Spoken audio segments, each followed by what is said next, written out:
Hello, welcome to the first podcast episode of Ambassadors of Recovery Radio. I am your co-host, Desiree Villalpando. And I am your host, Anthony Delatorre.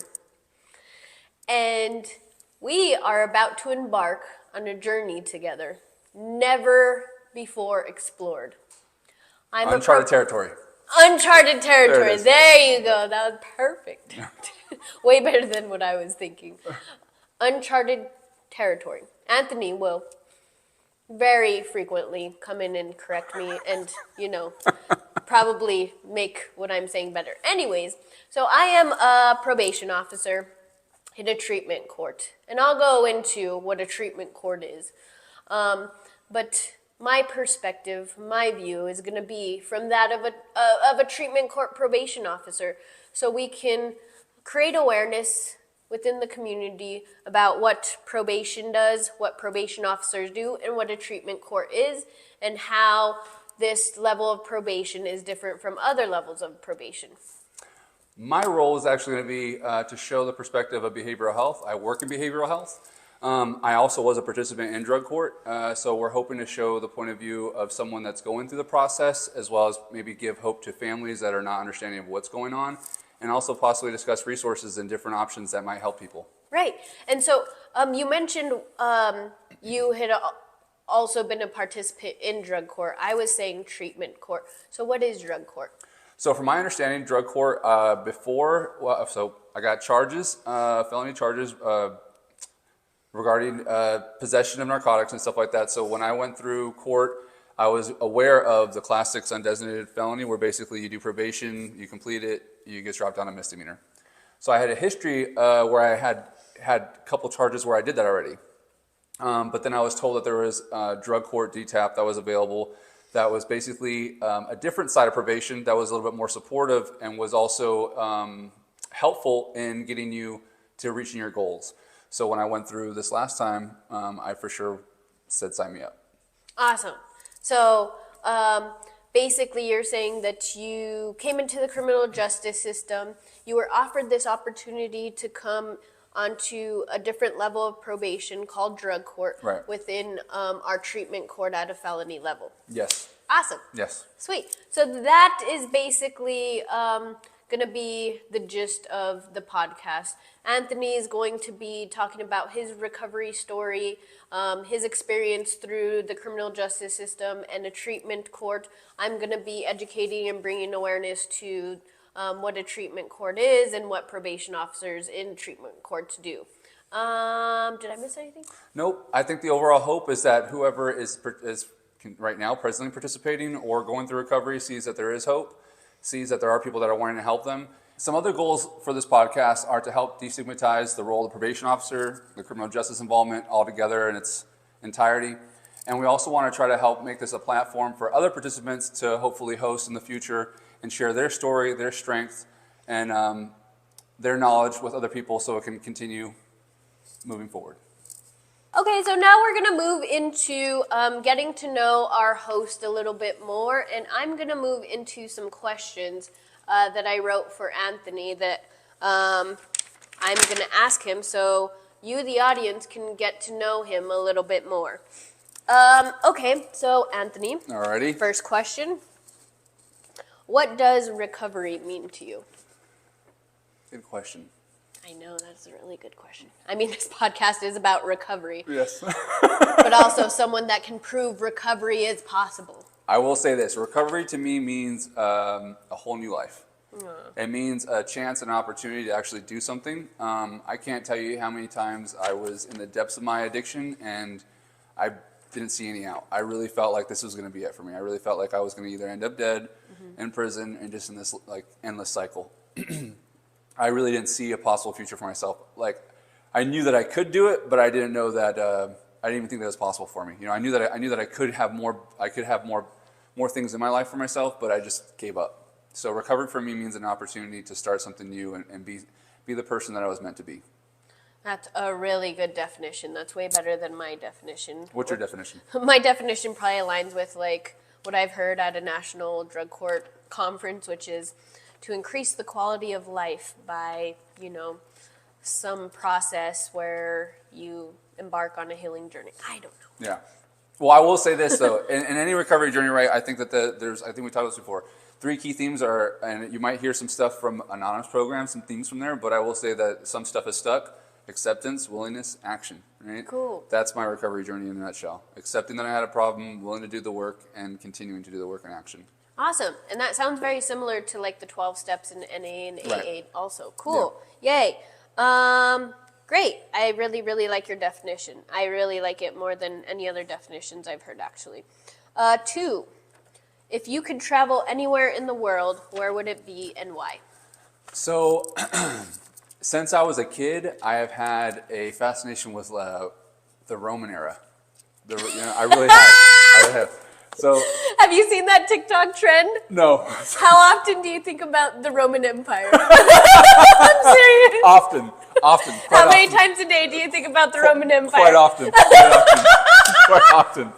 Quite often. And I don't know if it has to do with heritage or, but I do feel like there's a calling to that era. That's crazy. And if I could take a time machine, I'd go there. You need to. I feel like I'd be a general or something, or even just like somebody. So you think about the Roman Empire every day?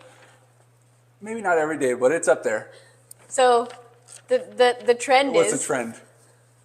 a lot of men think about the Roman Empire every day. Because the Roman Empire is badass. The Roman Empire is badass. It's a big trend. And I don't mean to self-promote, but hey, did you ever see Spartacus, the Showtime show? No. Oh, what? I don't even know who you are anymore. Spartacus? Yes. Really? Oh my gosh. Okay. So the is it on Prime or Netflix or anything? No, but I'm gonna help you out with another way Okay. to. Okay. I'm willing to learn about the Roman Empire. Apparently, men. You didn't know, are but in obsessed general, with from history, you didn't know who Spartacus was? No, not really. He would. Oh my God. You don't. Oh. I don't know a lot. I really don't know anything about the Roman Empire. Okay, so Spartacus was a slave, right? He got enslaved. I think he actually at one point may have been was actually high up there, but either way, he got enslaved, and he was the only person actually he went up in the gladiatorial rings, whatever, went up and actually went over and had an insurrection, the only successful insurrection where he led an army of gladiators to defeat. I feel like you're getting too Wait, much. is Spartacus the character that the main character that Russell Crowe plays in Gladiator? No, that's another guy, but that's based off a true story as well. He was a general that went down to being a Because gladiator. Gladiator is my favorite movie. That is I a good have to one. tell you. Yeah. Yeah, Okay. yeah. So I know that I'm probably horrible in botching that whole Spartacus thing up, but that's the basis just behind it, and Okay. it's pretty badass. I'm gonna look it up. Okay, so now they're making a new. I don't know if it's a prequel or whatever, but they're making a new one that people are waiting for a long time. And you know what's another So good one? Rome. Another good one is called Rome from HBO. It centers on Julius Caesar. Julius Caesar. Okay. I do need to brush up on Roman history because the only things I really know about the Roman Empire is just how they were the colonizers, and it was the Roman king that did this and went after Jesus and they were essentially the bad That guys. surprises me because you're all into Egyptian. Okay, either way, I would go to Rome. Okay, I would go to Rome. no judgment on Rome. I would love to learn about I feel Rome. like. Plus, I think Rome, actually, the actual place in Rome, all the churches, all Yeah. the art, would be breathtaking. Yes. So my journey would start, I think, Mediterranean throughout the whole, Spanish South Coast, France, Cool. Italy, Greece, Awesome. Palestine, Israel area, right? Okay. Middle East area. Yeah. Then go to Egypt, Okay. yeah, North Africa area, Dang, all of it, huh? back home. Dang, Yeah, you that's- have big dreams. Yes, I like yes, it. I yes. like it. Keep dreaming big. All right. Keep thinking big. Okay, so all of Manifest. that. Starting with Rome. Yes, Yes. manifest. Okay, we should do something with We will- manifest. we will, Every we will. once in a while, We will. just We will do- manifest. yes. We're gonna manifest. We're here to manifest. And we're going to say that because I can't tell you how many times I was in the position where I was like, there's no way I could be where I'm at now. I know, right? The car. Oh, I haven't even seen the car. Anthony just got a new car. Yes. Dream car. For Yes. the first time in his recovery. Yay! This very is happy a about big, congratulations. They're clapping for you There- too. I Congrats. appreciate you. Congrats. Appreciate you. Yeah. Dang. Credit scores going up. Next step, house. Yay! Big accomplishments in recovery. Yay! So excited for you. Okay. Third question. We're getting off topic. Yes. But it's very good. It's flowing very well. Okay. How did you end up on probation and in drug court? You were kind of explaining it a little bit before, so. I'll go a little bit more in depth. So I had 2 charges. A couple of times I got arrested. Felony charges. I got arrested with possession of narcotics and a deadly substance, meth. And I was on the run for a long time. And then... So did you get placed on like standard probation first? No. I got arrested, and then they were letting me know, like, I was... Basically, what I was sharing in the beginning was I had already had 2 Class 6 undesignateds before, so they didn't want to give me another one. So, but I was like fighting with them and letting them know, like, look, I really want to do this. I have a DCS involvement. I'm trying to get my daughter back. Like, I'm really trying to take this seriously. I don't want to ruin my life and have that on my record. Like, this is my third. Give me a chance. They did, but they wanted to see me that in action. So I went to what was it? Detox, and then from there I went to a level 2, and at level 2 I got a call from my lawyer saying, hey, I think you would be appropriate for drug court. Are you up for it? Yeah, and I got screened and got accepted. So you are one of the more rare cases that actually is referred into drug court while you're still out of custody. Yeah. Most people actually that get referred into drug court are in custody pending sentence or pending disposition on your petition to revoke probation. So that's amazing in itself. I will take the time to do this real quick. Shout out to Raymond Panzarelli. Was that your attorney? Yes. Okay, I awesome. think he took my case pro bono, but I've had some really, I'm sure as we all have with public defenders, they get overworked. It is what it is. But this guy, he really went above and beyond for me. Oh, that's amazing. Yeah. Yay. Well, I don't know if he's the one that's, vouched for you and asked the judge to allow time to screen you for drug court, but then you got screened for drug court, you're found appropriate. Yes. And then at that point, you came into the program. So drug court is a treatment court. It is a different level of probation with an emphasis on substance abuse treatment. So we have a much higher substance abuse treatment requirement than any other level of probation. We also have a much higher frequency of drug testing and mandatory drug court review hearings. So I'll let you continue after that. What do you want to continue with? That's how you ended up in drug court. Yes. You answered the whole question. I guess I was wanting you to keep No, going with your story. Well, no, I am, but I feel like there's gonna be more questions. Yeah, here. you're right. You're right. You got it. I got you. We're on the same You level. already know. I got you. Okay. What is the most exciting part of your recovery journey at this point? So I'm going to put it in a 3-parter, okay? So let's say number 3 was getting an apartment. Really? That was pretty Awesome. badass. Independent living. Yeah, a little embarrassed to say, but I'm 38 and it was my first time being an adult. Bro, you're 38. Yes, I am. Yeah. What? You look young. Okay, so I appreciate that because most of the time I get you're 38, and I'm like, yeah, and I feel like the reaction is like not positive. I so thought appreciate you were that. in your early 30s. Wow, great. Okay. Well, you're only as young as you feel, so we're going to keep it at that. Yeah. All right. So the next one is the car for sure.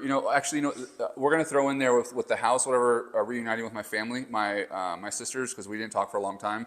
Having them over at my apartment is amazing. That trust, building that relationship is pretty badass.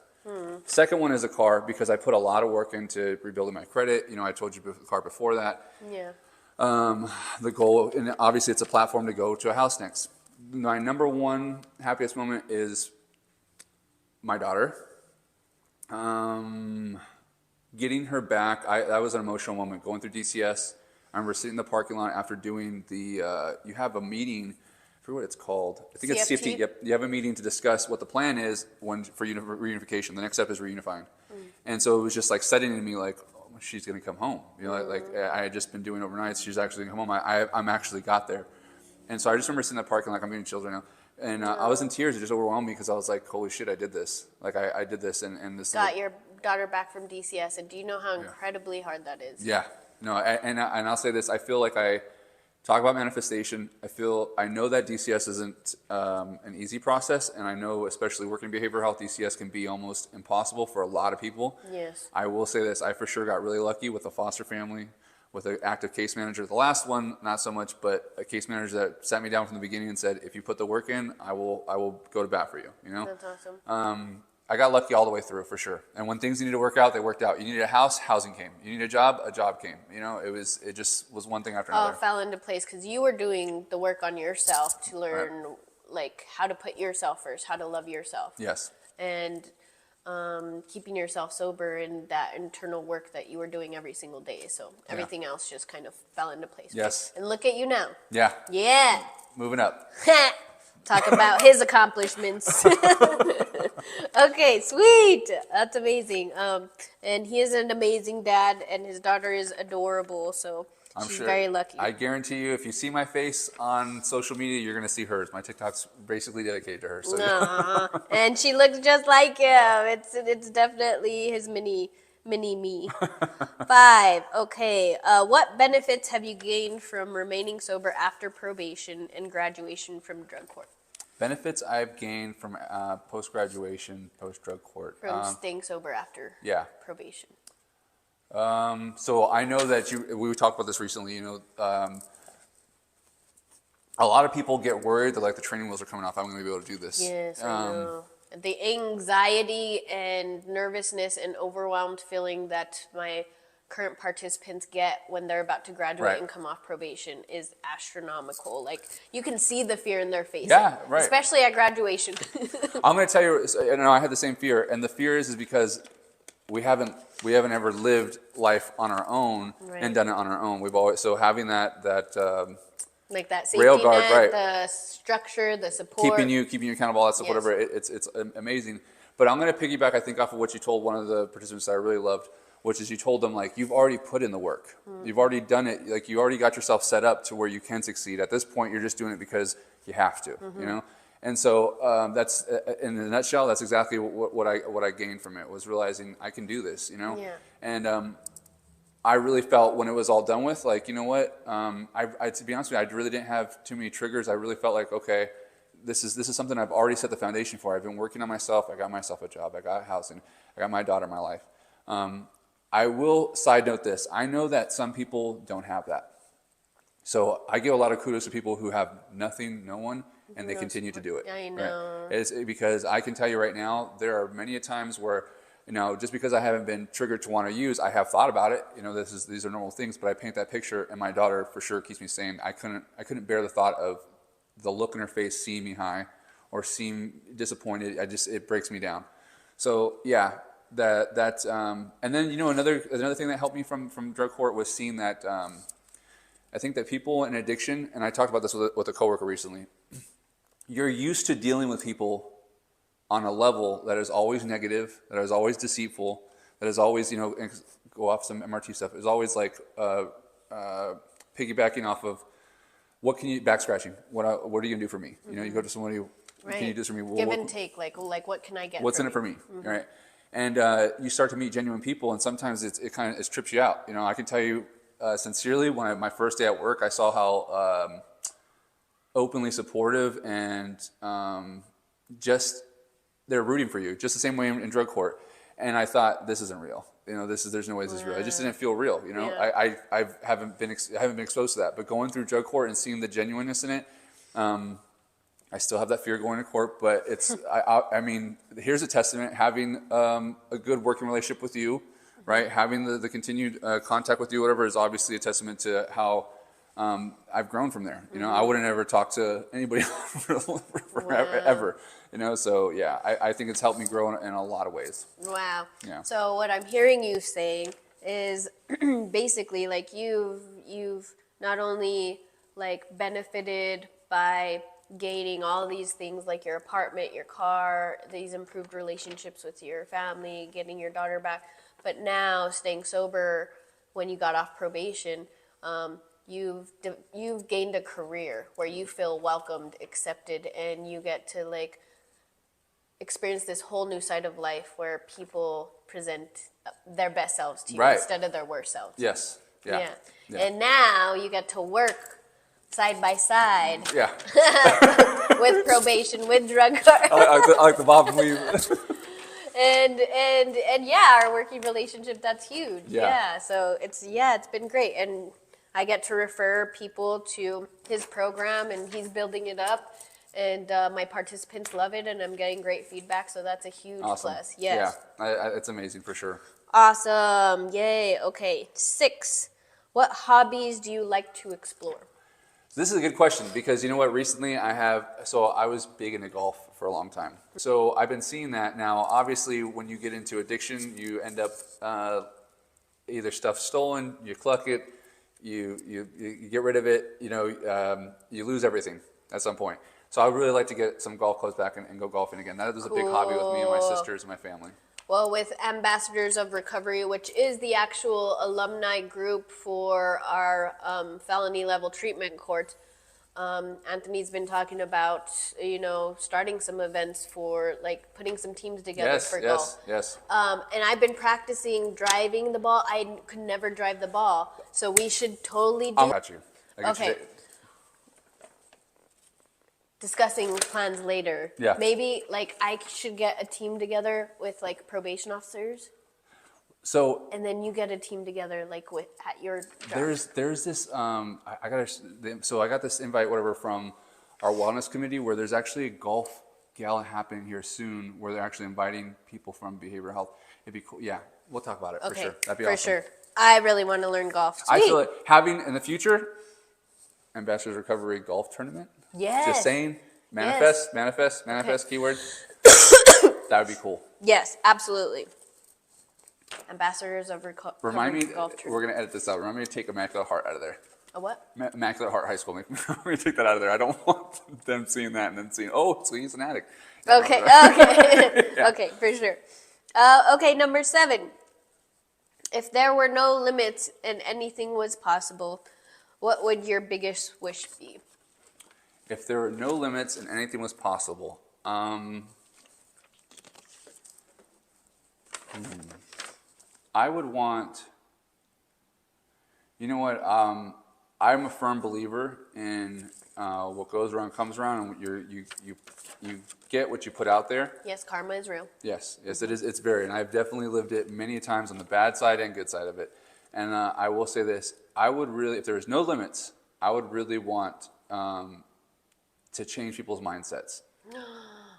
If we could change, like we were talking about earlier, if we could change everybody's mindsets into seeing that things are possible and taking away stigma, taking away judgment, I really feel like this world in general would not only be easier for us to walk through, but it would make achieving our dreams so much easier. I can go deeper into that, but I really feel like that would be awesome. You just blew my mind.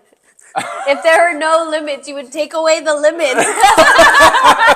There it is. You know what? Seriously, though, for the whole world, Yes, that would be epic.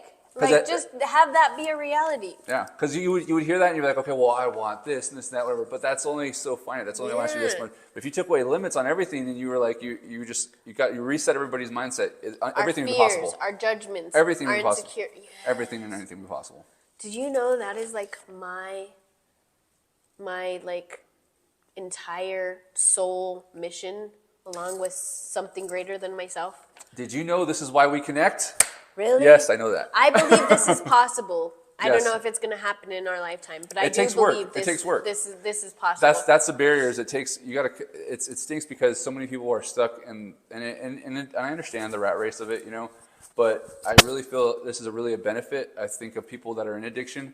You take somebody who is in recovery and you put them in a position to succeed, you're going to see them work harder than anybody else. Now, do I recommend this for people to go through addiction just to be hard to work? No. But I will say this, people that are in recovery and you see them really trying to get their stuff together or whatever, they have their mindset.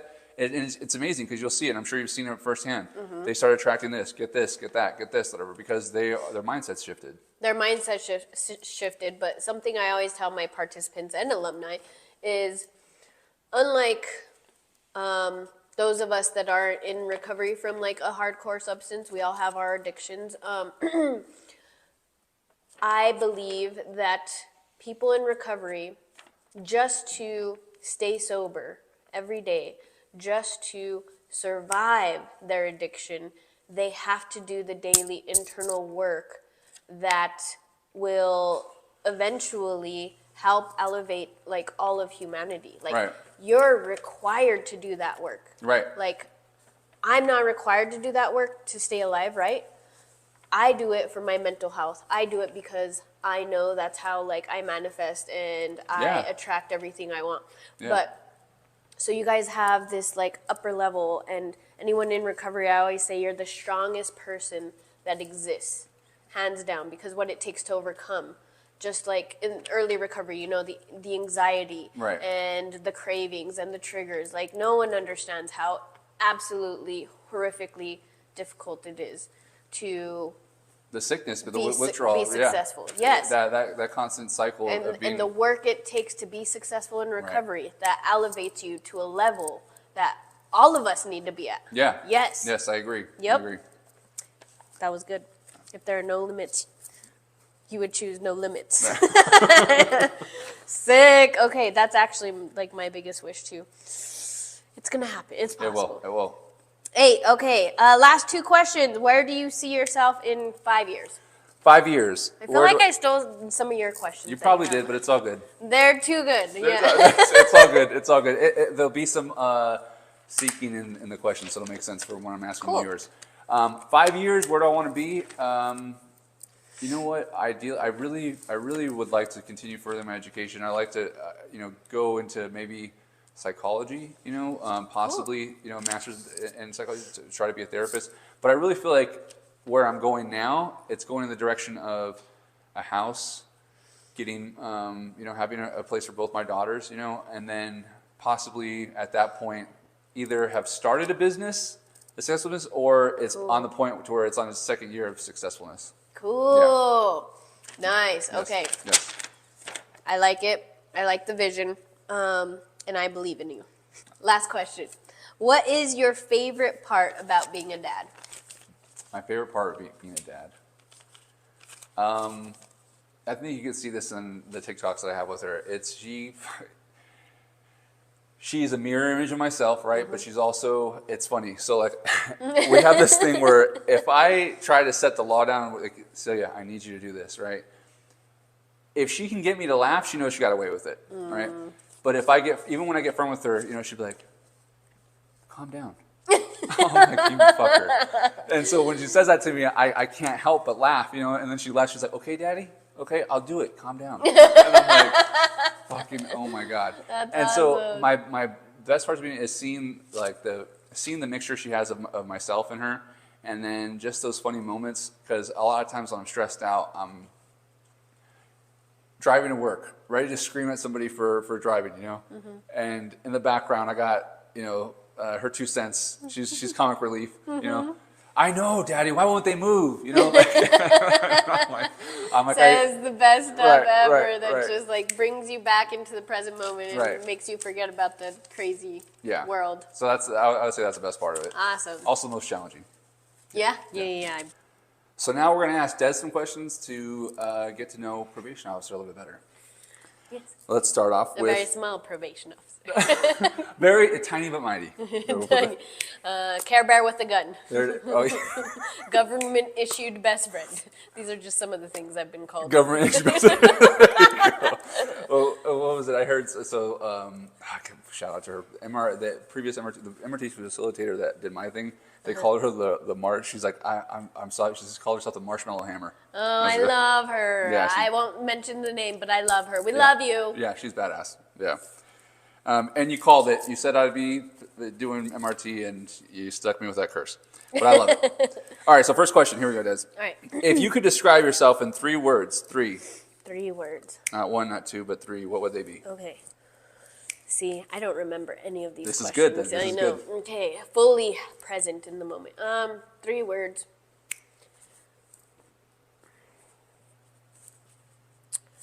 I would say different, Different?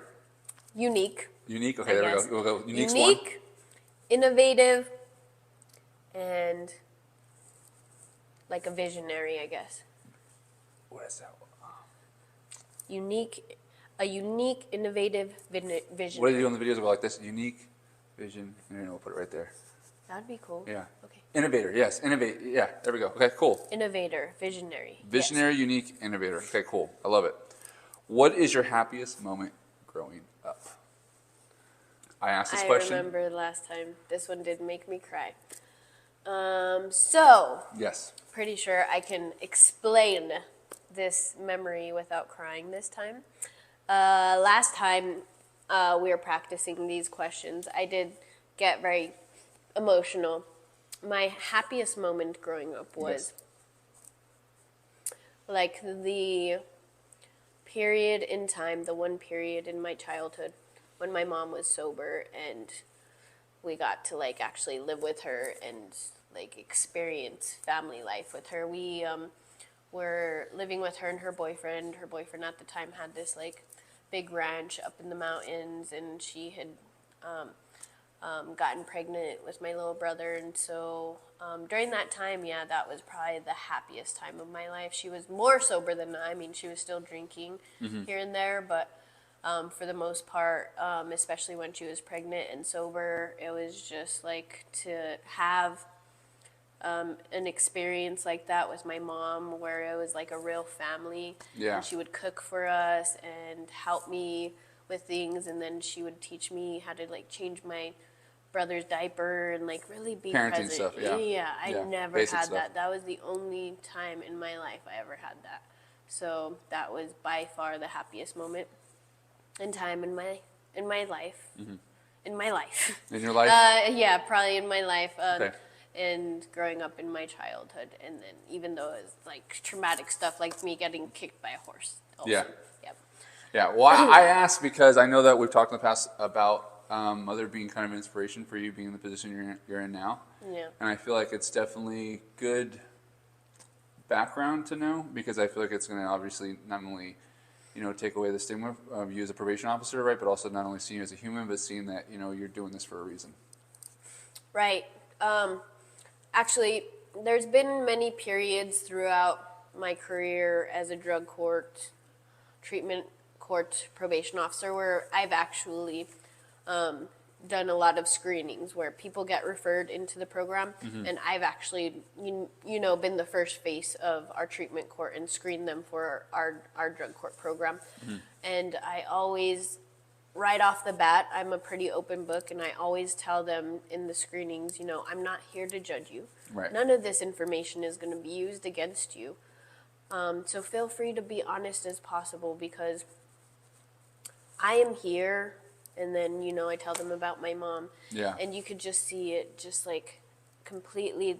Their just body like, language just changes. It's like this relief and this like tenseness Right. loosens up. And then you can just see them completely loosen up. And so I break the ice usually with the story about my mom, just so they know, that even though I don't exactly understand, I can never understand Right. what it is like to be in recovery. At least, I've been there and watched how much my mom had to suffer through it. And I think that perspective is when you share that with somebody, especially with someone that's going through it, they say, okay, this person gets it. And I think it also gives them, especially because I know that you work with a lot of females, right? Or even, Mostly, yeah, I was mostly gender specific, all women in drug court for the Right. past like 7 years. Yes, Right. I'm going to start supervising men now also, so I'll do yeah. co-ed. Well, even as a male, I think as a parent in general, right? Hearing that story lets you know, like, okay, this is the perspective of my kid. This is the perspective of what they've seen, or maybe of what I don't want them to see. And I think Right. that strings a chord. I that hits a wonder chord. if, when I am telling the story, because I do bring it up a lot, I think it does affect my women, and they are able to see, well, dang, that's probably what my kids went through or whatever. Right. So for those that don't know, my mom was an IV heroin user most of my life, and so she suffered from substance use disorder. She really struggled throughout her life, trading one addiction for the other, and in the end, she actually continued to struggle with her sobriety and was still using even up until the day she died. So, Well, I appreciate you being open and honest about that, because I really feel like that's going to help out a lot. yeah, thank you. The goal of this whole thing, for sure. So next question, number 3. Why did you become a probation officer? I know you kind of went into a little bit with mom, but overall, why did you become a probation officer? So I was absolutely never anticipating becoming a probation officer. Ever in my life would I ever thought I would be a probation officer. So I went to college, and at first, In undergrad, my first 2 years, I was still exploring, like, didn't really know what I wanted to do. I'm like, oh yeah, I want to do theater. I want to be an actress. And then, took some classes, found out, I could not do that long term. So then I started thinking about my mom and how I would want to do something that, was in the realm of like maybe law enforcement or helping my mom or so I started thinking about her, and then so I got into the criminology program, and I don't have any experience in any realm within criminology or criminal justice, so I applied for the internship program, and they actually put me in probation. Okay. So that was my foot in the door. I'm like, okay, here's my experience, and so then I'll just apply for this position out of college, which I got. And I was just like, as like anyone else, okay, this is gonna be my foot in the door. Next step is moving up to federal level, Right. and then I can move up into like something bigger after that. I never ever thought I was gonna be a probation officer, and this was gonna be like my purpose. You're calling. Like, yes, Yeah. and they always say like when you find your purpose, it's always very unexpected. That was it for me. Yeah. It was just like one day it hit me, like I was tired of hurting and focusing on like toxic relationships and feeling alone, and I put all my energy and all my focus and attention into my career now, and I started realizing the power we have to impact people's lives, and also seeing my mom and almost Yeah. everyone that I worked with. So yeah, that was huge. And action. And we're back. And we're back. That was great. All right. So, question number 4. What's the most challenging part of your job? I remember this one too. Most challenging part of my job. Oh, okay. Gonna switch it up a little bit. Okay. I did say the most challenging part of my job was arrests. Arrests make our jobs harder. It makes more work when we have to do arrests, but we understand how toxic and damaging incarceration is. Yeah. Research shows it. There's this huge nationwide push to reduce incarceration because over-incarceration is a part of the issue. Yeah. So arrests are absolutely the hardest part of my job. And also, I would say, just to be honest,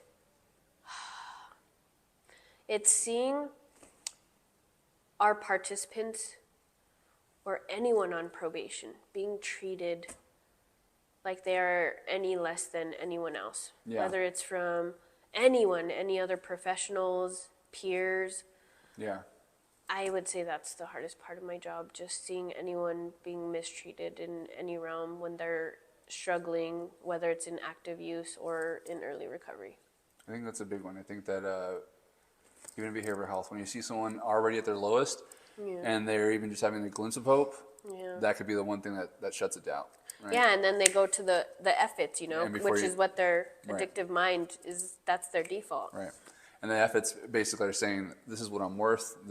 I don't deserve any other stuff. I just give up. Yeah. And then what sucks is that you hear that, they didn't make it through the weekend or something. Yeah. Right. That's definitely hard. I can hear you on that one. I like that answer. Thank you for that one. Yeah. So let's see here. Question number 5. What's the funnest part of your job? My people. Yeah.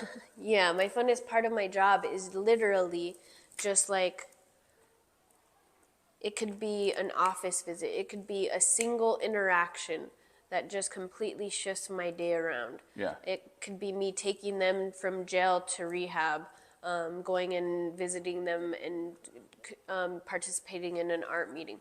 Any interaction with my participants is Yeah. literally the most joyous part of my job. Our connection, the trust, the rapport between us. And also, okay, I do have to, I forgot about this. I have confession. Okay, let's hear it. I fell absolutely in love with my job, specifically in treatment court. Mm-hmm. In this position, when I first came in, when I heard the way our judge talks to our participants during our drug court review hearings. Yeah, she's amazing. She's amazing. Oh She's my amazing. gosh. Just how like the other side was like it's hard for me to hear when, they're talked down to. Yeah. To hear someone with so much power and be so humble Yeah. and be so empathetic and empower them and talk to them with so much like nurturing compassion and empathy Yeah. All I'm gonna had me hooked. all I I'm was gonna- like, all this I'm is gonna where say I is this. belong. All I'm going to say is this, and I know anybody that's watching, if they are a participant or have been on the streets, when you hear the judge's name, she is very well known. I knew- Famous, Yes. super famous Yes. within criminal justice system, all the agencies. I knew her from way back when if you want a judge, that's the judge you want. Everyone, absolutely. Yes. It's been such an amazing honor to be able to hear people's perceptions and Yeah. stories Yeah. of our judge. Yeah. That's pretty cool. I know. That's pretty cool. I could actually tell you a story where me and three Sallys were talking about trying to get that judge. All right. I bet. Yeah. Okay. So the next question. What's one thing you want people to know about being a probation officer? Maybe some of the hurdles or some of the... One thing I want people to know about being a probation officer, What's the side they don't see? they don't see about.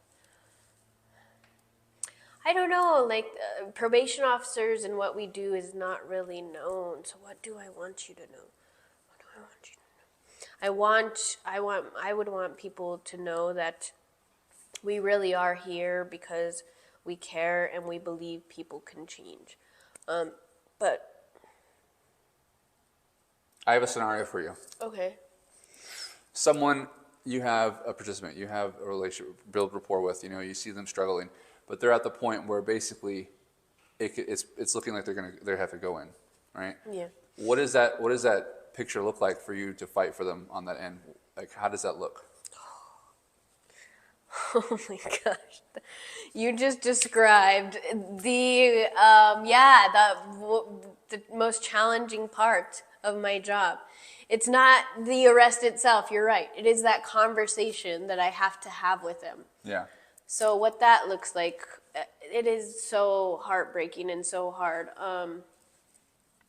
Usually, they're already at the point where their use has progressed Right. because we've given them several opportunities.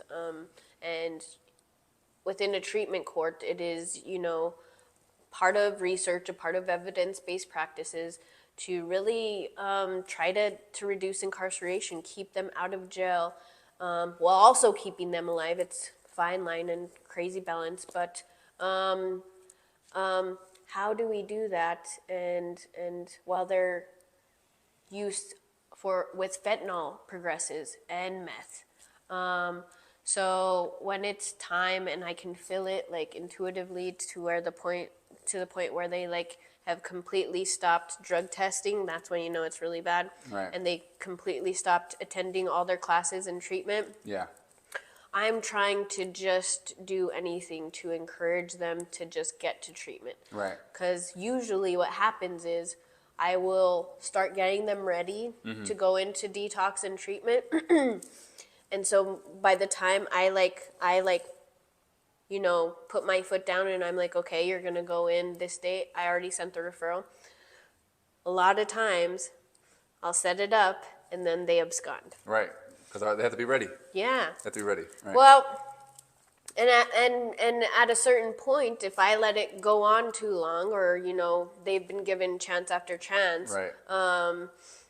they're already so far into their active use that the frontal cortex of their brain, that part of their logical part of their brain, is not functioning as much, and so now their addiction and They're in their survival cravings mode. are Yeah. already in full control, and they can't even get to detox and stay, or get to residential They and can't stay. see past that. Right. Right. Yeah, the bigger thing too is I feel like you touched on it lightly, but also ultimately their safety, well-being is under your responsibility, right? Right. So that's a fine line you got to walk with. Like you said, you kind of touched on it, where going to jail might be the safest thing for them. Yes. I can tell you, anytime I went to jail, I was grateful because my mom gave me this perspective. She said, you should think about it this way, Anthony. Maybe that was God's way of saying this is the safest place for you right now. Right. And it's I could tell you some pretty gnarly stories of how it could have probably went differently, and it was probably good that I went in. Right. So yeah. So we hear all the time how, when people come out on the other side and they are successful, they always talk about their experience in jail and how grateful they were for Yeah. it. So yes. Yep. Cool. All right, so the next question. Number, where are we at? We just did 6, this is when I went on 7. Okay, so what are you most proud of in life, work, overall?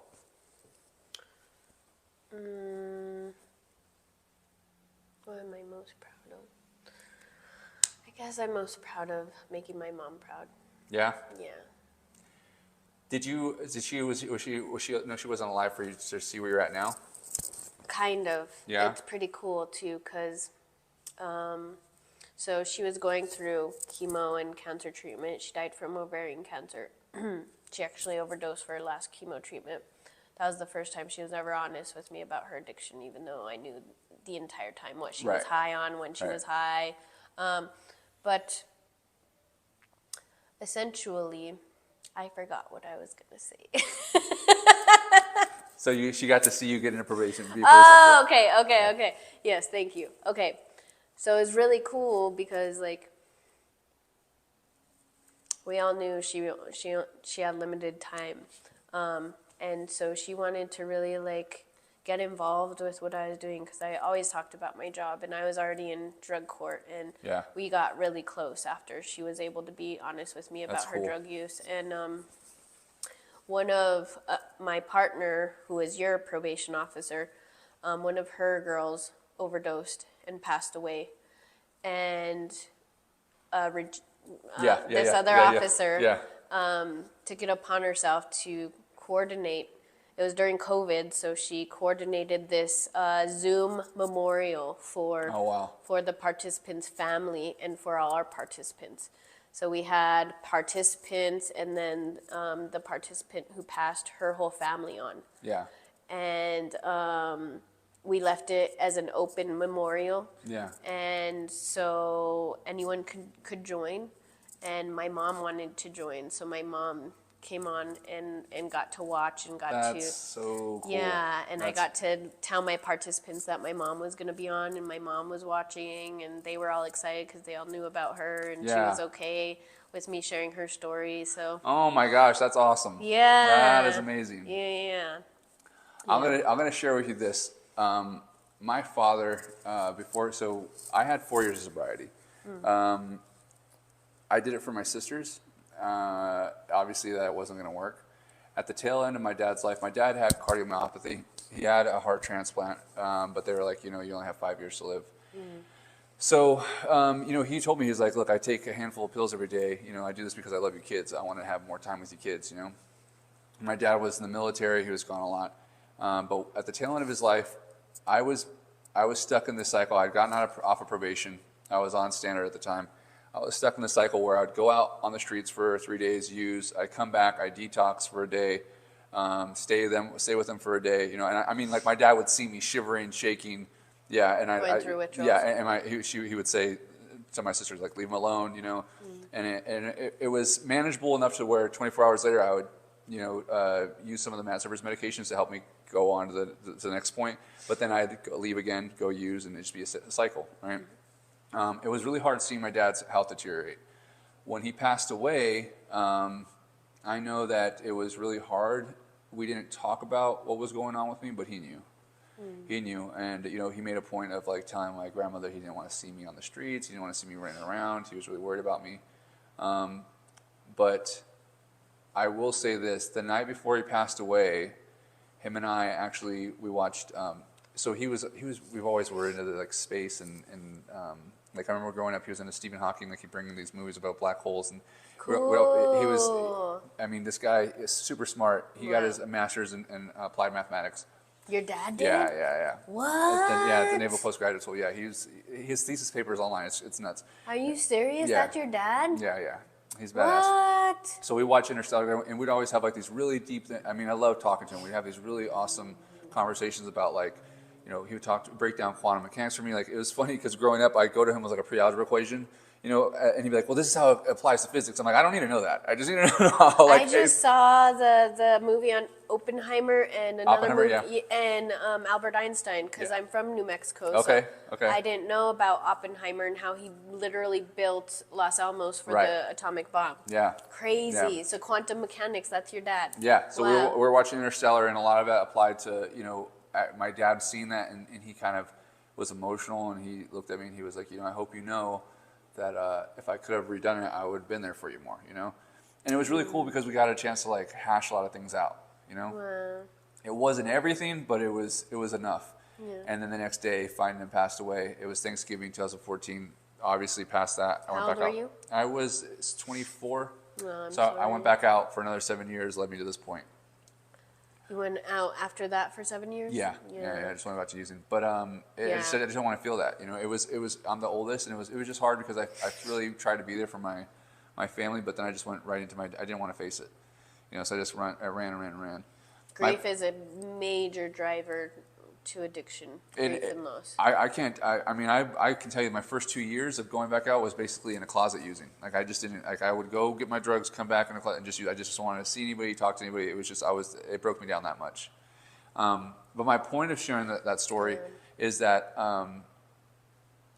I feel closer to him. Oh man, I feel closer to him now in my recovery than ever, and I really feel like because when it hit me when you shared that she's proud of you, because I know that he's proud of me, and I know that I wish that he could see his granddaughters, because I know he was What an amazing makes you father. think he can't see them? I mean, I do. I know that he sees them, but I wish that we could share, like, Yes. right here, him be there, and we share these moments, and we're. But I know for a fact he sees them, and that's why I say I can feel his pride, and I can feel his. I've even had him come feel visit. it, yes. I've had him visit in my dreams. Yes. One dream was him telling me to stop smoking. No way. Yeah. He came. I saw him in my bedroom at the apartment. I woke up and I saw him in the doorway, and we've always had a really good sense of humor and a really good, like, we give each other shit, So he's in the door. He's like, "The fuck is your problem? Stop smoking." And so, like, I knew that was like, and at the time it was funny because I was vaping and Celia was an infant, and I was like battling, like, go outside and vape, even though it's vape I don't want, But like, he's telling me, like, you need to stop smoking. So yeah, I feel closer to him now, and I really feel like our relationship got really torn apart through my addiction, and I know that he loved me, and I know at the point of his death, he didn't. It's not that I thought back then he had given up on me.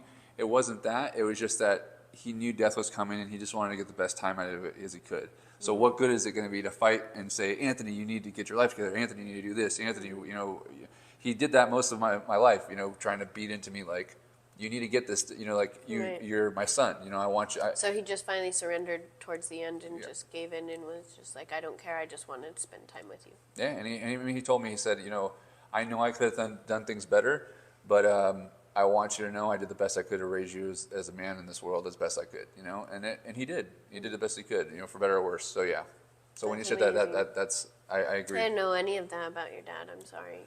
No, but I will show. So I'll show you a picture of him. Anybody that sees a picture of him, especially he was actually. Do you remember the USS Cole when it got bombed?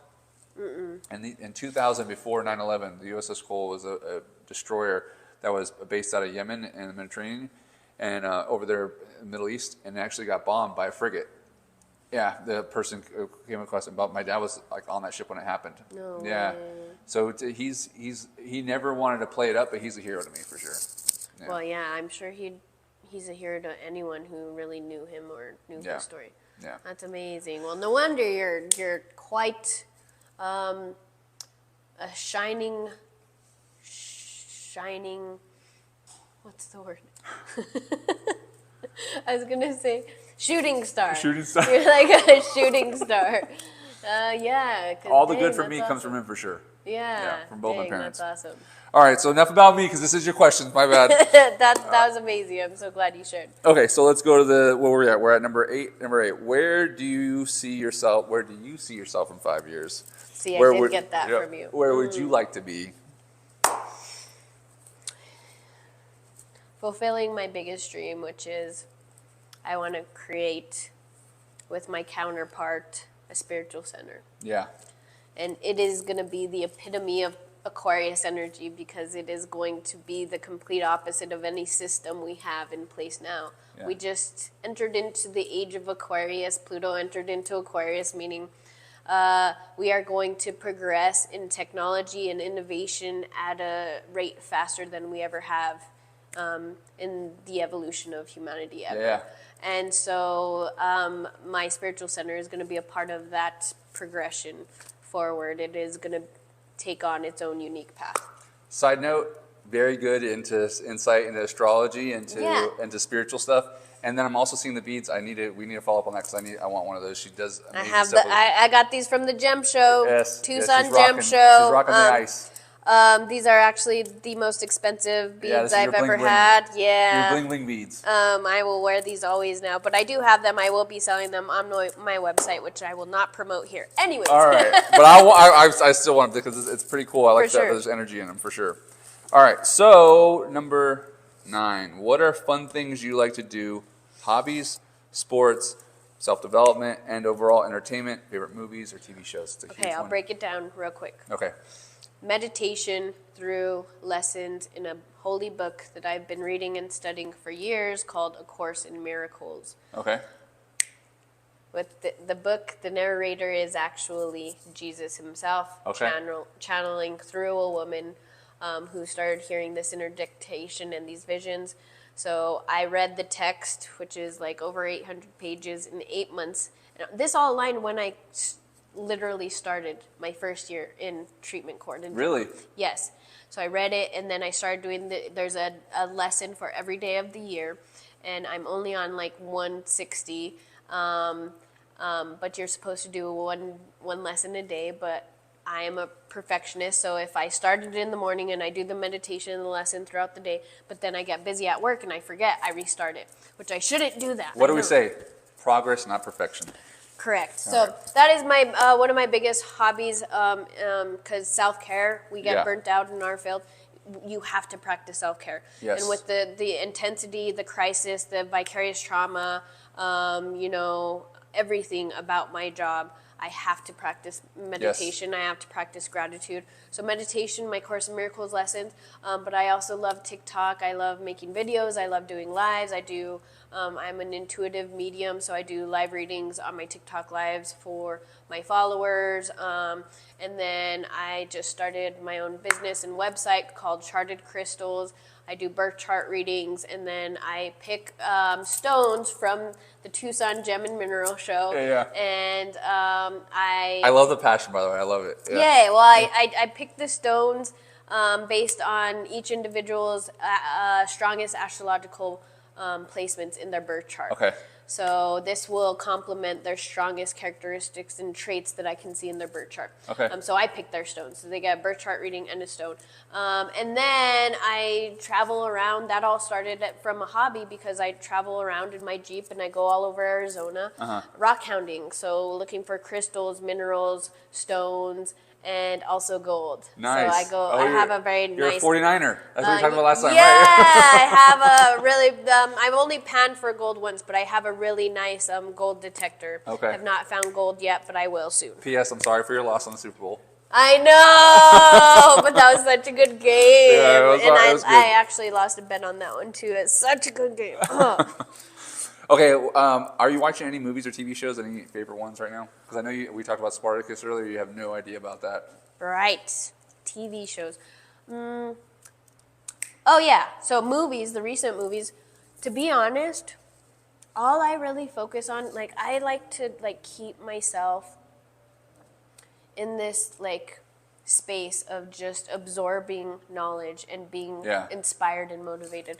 So all I've been obsessed with is just watching movies, autobiographies from very prolific, iconic, historic figures. Right. So the last two was a movie about Einstein, and then right after that was Oppenheimer. Yeah. Oppenheimer, the father of the atomic bomb. Even though the atomic bomb is kind of I don't know, not the best subject. He was brilliant, so. But it's cool. That movie's awesome because you get to see a perspective on how much it weighed on his soul. It really did. Right. You saw it? Yeah. It's Oh amazing, my yeah. gosh, It's pretty cool. yes. You see Albert Einstein in there. You see, and then you also, you know what I like in there too is it shows you people, right? People and their insecurities and how it can, you know. And guilt too, just like how guilt eats at us because we're all intimately connected. And so if you affect someone, Right. especially on that scale, Yeah. no matter how much like you're in it for, you know, the success and the fame, it's still gonna eat at you because Right. you can feel like you affected people. I don't think he ever met any of the victims personally, but just seeing those things that affected him. And then I also like seeing how the downfall, how people, you get built up, and you got to be careful because at the end of the day, you know, I don't think that he got inside his head with it, but people built him up to this point to where at some point you're only going to fall, right? Yeah. And so now when he falls, now he's the scapegoat for a whole bunch of stuff, and you don't get to see, you never, like for me, I didn't even know that whole part of it until that movie came out, that he actually had guilt, or that, you know, who he was as a person. I didn't even really know who he was, but it was really cool to watch Yeah. his story and see how Los Alamos was built too. Because I've been to Los Alamos. I grew up in Santa Fe, which is like 45 minutes south of Los Alamos, and Okay. it's a cool little town. But the labs are See where it huge. came from, yeah. Yeah, so everyone there's like you hear about people working at the labs all the time. Los Right. Alamos National Lab, so we all know that's where the atomic bomb came from. So, Yeah. anyways. That's Cool. cool. I'm glad to hear that. Last question. Okay. Last question. If you had all the money you needed to make your dreams come true, what would you do with it, with all of it? I think you shared a little bit about this, about your spiritual center, but tell me, if you had all the money you needed, what would you do? So it would be the spiritual center. I have so many ideas for so many things that I'd want to do because obviously it'd be like a big, massive, like just collective. What's the word? Project where I don't know how, but it goes kind of back to like what you were saying. How can we help people shift their beliefs, their Right. internal core beliefs, so that way we can overcome our deepest, darkest fears, which we're kind of collectively going through this purging process, and we are having to face our fears, Yeah. and they're surfacing, and we're manifesting them into our lives and seeing them in our lives, and so we're going through this period of this purging of our fears. But like, I don't know, I would just put all my money into figuring out a way to help people completely eliminate their fears, so we wouldn't feel the need to have to defend ourselves so much, because we wouldn't have to be afraid of each other. Yeah. Cool. Yeah. I love it. Well, thank Okay. you for answering the questions. Awesome. So we hope that you join us again for another episode. But until next time, I want to remind you guys to never give up, and remember, you deserve nothing but the best. And I want to remind you, especially if you suffer from substance use disorder, we see you, we hear you, and we are here for you. Amen. Yeah! There it is.